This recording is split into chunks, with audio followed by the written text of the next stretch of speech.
कलयुग के धर्म को समझ रहे हैं कथा के माध्यम से। जिस समय झूठ कपट तंद्रा निंद्रा हिंसा विषाद शोक मोह भय, कलयुग में भय भी बहुत होगा। हर व्यक्ति भयभीत रहेगा किसी न किसी कारण। किसी को धन भी अधिक है तब भी भय, धन नहीं है तब भी भय, और दीनता की प्रधानता होगी। जब कलयुग का राज्य होता है तब लोगों की दृष्टि क्षुद्र हो जाती है। ज़्यादातर लोग अत्यंत निर्धन होते हैं, लेकिन जब भोजन अगर सामने दिखाई पड़े तो अधिक खाते हैं, और उनका भाग्य तो कैसा होता है, बड़ा मंद भाग्य के लोग। चित्त में कामना अधिक, बहुत बड़ी बड़ी कामनाएं करते हैं। और जो स्त्रियां होती है उसमें दुष्टता अधिक। दुष्टता और कुलटापन, ये दो स्त्रियों में बहुत ज़्यादा गुण कलयुग में दिखाई पड़ेगा। एक दुष्टता और कुलटापन। सारे देश में गांव-गांव में जो ज़्यादा लुटेरा हैं उनकी प्रधानता रहेगी, उन्हीं की प्रचुरता हो जाती है। प्रधानता भी उन्हीं का और प्रचुरता भी। ज़्यादा लोग ऐसा बन जाते हैं, देखते हैं एक तो भाई लूट के बराबर ही आगे बढ़ गया, हम भी वही मार्ग अपनाएंगे, तो प्रचुरता भी उसकी बढ़ती है। पाखंडी लोग अपने नए नए मत चलाकर मनमाने ढंग से वेदों का तात्पर्य निकालने लगते हैं और इस प्रकार उन्हें कलंकित करते हैं। राजा कहलाने वाले लोग प्रजा की सारी कमाई हड़प कर उन्हें चूसने लगते हैं। ब्राह्मण नामधारी जीव पेट भरने, जो ब्राह्मण नामधारी कहते हैं, ब्राह्मण है नहीं, ब्राह्मण नामधारी जो जीव हैं, वो क्या उनका काम है सो देखो, पेट भरना और जनेंद्रियों को तृप्त करना।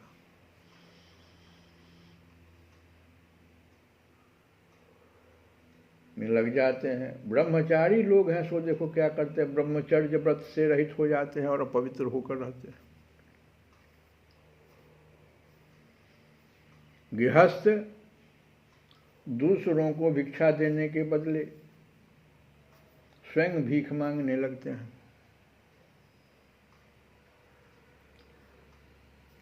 जो कि गृहस्थ का जो आश्रम, गृहस्थ आश्रम जो बनाया गया था वो दूसरे को भिक्षा देने के लिए। कोई सन्यास आश्रम में चला गया, कोई इस तरह के लाचार प्राणी हैं, उनको भिक्षा दे करके आप उनका पालन पोषण कीजिए। यही पुण्य आपके गृहस्थाश्रम के पापों को धो डालता है। लेकिन ये गृहस्थ लोग क्या करें, बस भिक्षा क्या देंगे, अपने भीख मांगने लगते हैं।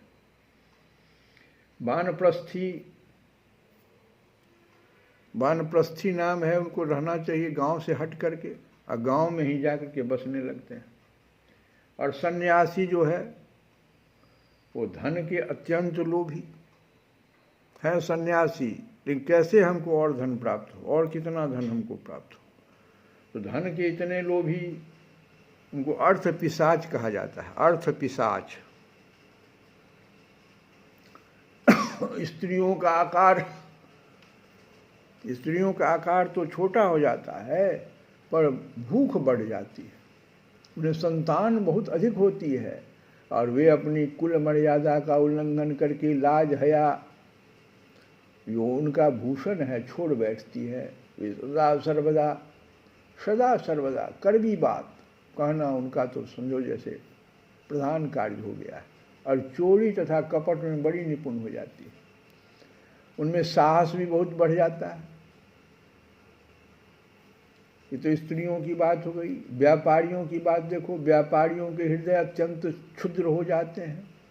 वे कौड़ी कौड़ी से लिपटे रहते हैं और छदाम छदाम के लिए धोखाधड़ी करने लगते हैं। और तो क्या, आपत्ति काल न होने पर, धनी होने पर भी वे निम्न श्रेणी के व्यापारों को, जिनकी सत्पुरुष निंदा करते हैं, ठीक समझने और अपनाने लगते हैं।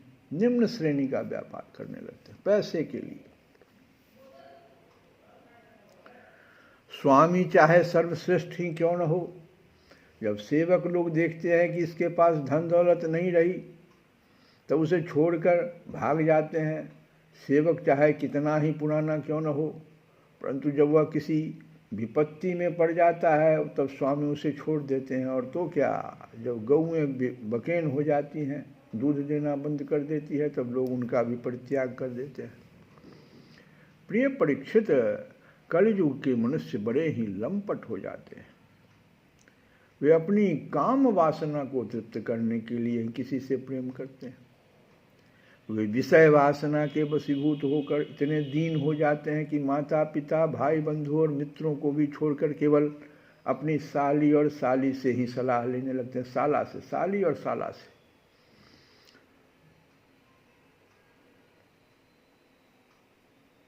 शूद्र तपस्वियों का भेष बना लेता है, अपना पेट भरता है और दान लेने लगता है।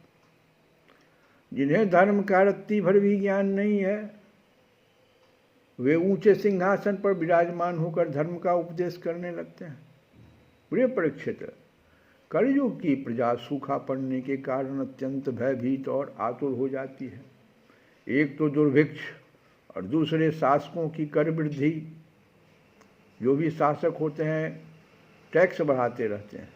प्रजा के शरीर में केवल अस्थिपंजर और मन में केवल उद्वेग शेष रह जाता है।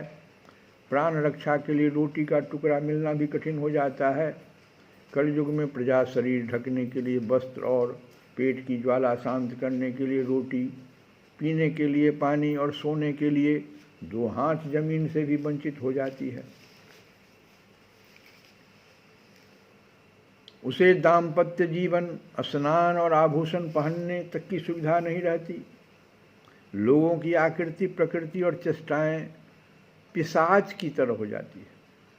कलयुग में लोग अधिक धन की तो बात ही क्या, कुछ कौड़ियों के लिए आपस में बैर विरोध करने लगते हैं और बहुत दिनों के सद्भाव तथा मित्रता को तिलांजलि दे देते हैं। इतना ही नहीं, वे दमड़ी दमड़ी के लिए अपने सगे संबंधियों तक की हत्या कर बैठते हैं, अपने प्रिय प्राणों से भी हाथ धो बैठते हैं। परीक्षित, कलयुग के क्षुद्र प्राणी केवल काम वासना की पूर्ति और पेट भरने की धुन में ही लगे रहते हैं। पुत्र अपने बूढ़े माँ बाप की भी रक्षा पालन पोषण नहीं करते, उनकी उपेक्षा कर देते हैं। और पिता अपने निपुण से निपुण सब कामों में योग्य पुत्रों की भी परवाह नहीं करते, उन्हें अलग कर देते हैं। परीक्षित, श्री भगवान ही चराचर जगत के परम पिता और परम गुरु हैं। इंद्र ब्रह्मादि त्रिलोकाधिपति उनके चरण कमलों में अपना सिर झुकाकर सर्वस्व समर्पण करते रहते हैं। उनका ऐश्वर्य अनंत है और वे एक रस अपने स्वरूप में स्थित हैं। परंतु कलयुग में लोगों में इतनी मूढ़ता फैल जाती है, पाखंडियों के कारण लोगों का चित्त इतना भटक जाता है कि प्रायः लोग अपने कर्म और भावनाओं के द्वारा भगवान की पूजा से भी विमुख हो जाते हैं। मनुष्य मरने के समय आतुरता की स्थिति में अथवा गिरते या फिसलते समय विवश होकर भी यदि भगवान के किसी एक नाम का उच्चारण कर ले तो उसके सारे कर्म बंधन छिन्न भिन्न हो जाते हैं। ऐसा शास्त्र का देखो मत है। श्री सुखदेव जी कहते हैं कि मनुष्य मरने के समय आतुरता बहुत ज़्यादा आ जाती है। अब प्राण निकल रहा, अब प्राण निकल रहा। उस आतुरता में भी अगर आपके मुंह से सिर्फ एक नाम का उच्चारण कर ले, कहते किसी एक नाम का भी, राम कृष्ण जो भी हो, या फिसलते समय विवश होकर जब फिसल रहे हैं उस समय भी अगर भगवान का आह ओह न निकल करके अगर भगवान का नाम निकल जाए तो उसके सारे कर्म बंधन छिन्न भिन्न हो जाते हैं और उसे उत्तम से उत्तम गति प्राप्त होती है। परंतु हाय रे कलयुग, रे कलयुग से प्रभावित होकर लोग उन भगवान की आराधना से भी विमुख हो जाते हैं। भगवान के नाम का तो इतना महत्व है कि कहते हैं कि लाभ न किछु हरि,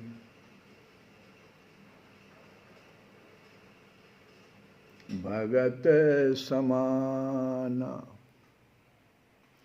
लाभ की कछु हरि, भगत समाना।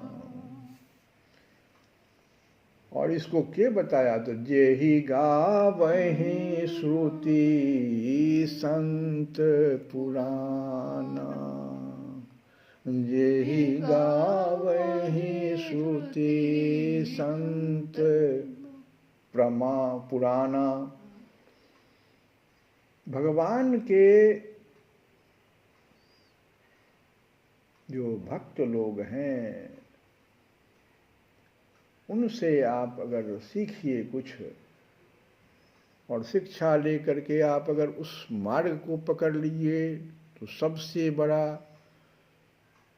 पूरे जीवन पर्यंत में अगर लाभ शब्द कहा जाए तो सबसे बड़ा लाभ कहता लाभ कि किछु हरि, भगत समाना, जेहि गावहि श्रुति संत पुराना।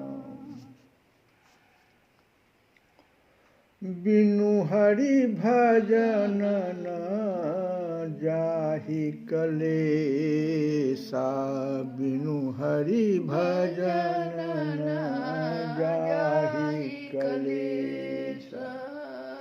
और ये क्या कह रहे हैं कि निज अनुभव अब सुनु। हाँ, ये खगेशा निज अनुभव अब कहूँ खगेशा। का सुन लीजिए किससे कह रहे हैं? खगेश से, जो पक्षियों के राजा हैं, गरुड़ जी से कह रहे हैं कि निज अनुभव अब कहूँ खगेशा। क्या अनुभव क्या है? तो बिनु हरि भजन न जाहि कलेसा, बिनु हरि भजन न जाहि कलेसा। जाऊं कहाँ तजी चरण तुम्हारे, जाऊं कहाँ तजी चरण तुम्हारे, जाऊं कहाँ तजी चरण तुम्हारे, ओ जाऊं कहाँ तजी चरण तुम्हारे। काको नाम पतित पावन जग, काको नाम पतित पावन जग, यही अति दीन प्यारे, जाऊं कहाँ तजी चरण तुम्हारे, ओ जाऊं कहाँ तजी चरण तुम्हारे। कौन देव बिराई बिरद हित, हठि हठि अधम उधारे, कौन देव बिराई बिरद हित, हठि हठि अधम उधारे। खग मृग व्याध पाखान बिटप जड़, यवन कवन सुर तारे,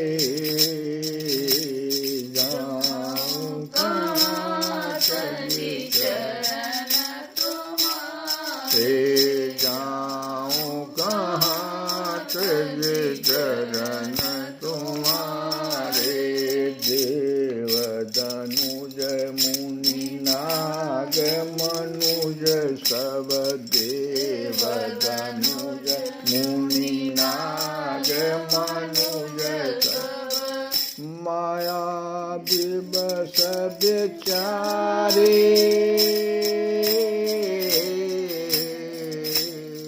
कौन कौन लोग माया के वश हैं? तो देव तनुज मुनि नाग मनुज सब देव तनुज मुनि नाग मनुज सब माया दिवस विचारे। इनके हाथ दास तुलसी प्रभु। इनके हाथ दास तुलसी प्रभु। कहाँ अपन पौहारे। जाऊं कहाँ तेज चरण तुम्हारे। हरे कृष्ण कृष्ण कृष्ण हरे हरे। आज एकादशी है, खटतिला गाइए भजन। हरे कृष्ण कृष्ण कृष्ण कृष्ण हरे हरे। हरे राम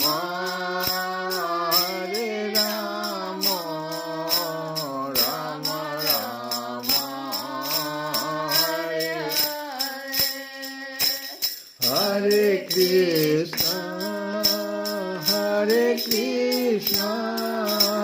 कृष्ण कृष्ण हरे हरे। हरे राम राम राम हरे हरे। हरे कृष्ण कृष्ण कृष्ण हरे हरे। हरे राम राम राम हरे हरे। राम राम हरे हरे। ओ राम राम हरे हरे। हरे कृष्ण श्री कृष्ण गोविंद हरे मुरारे। हे राधे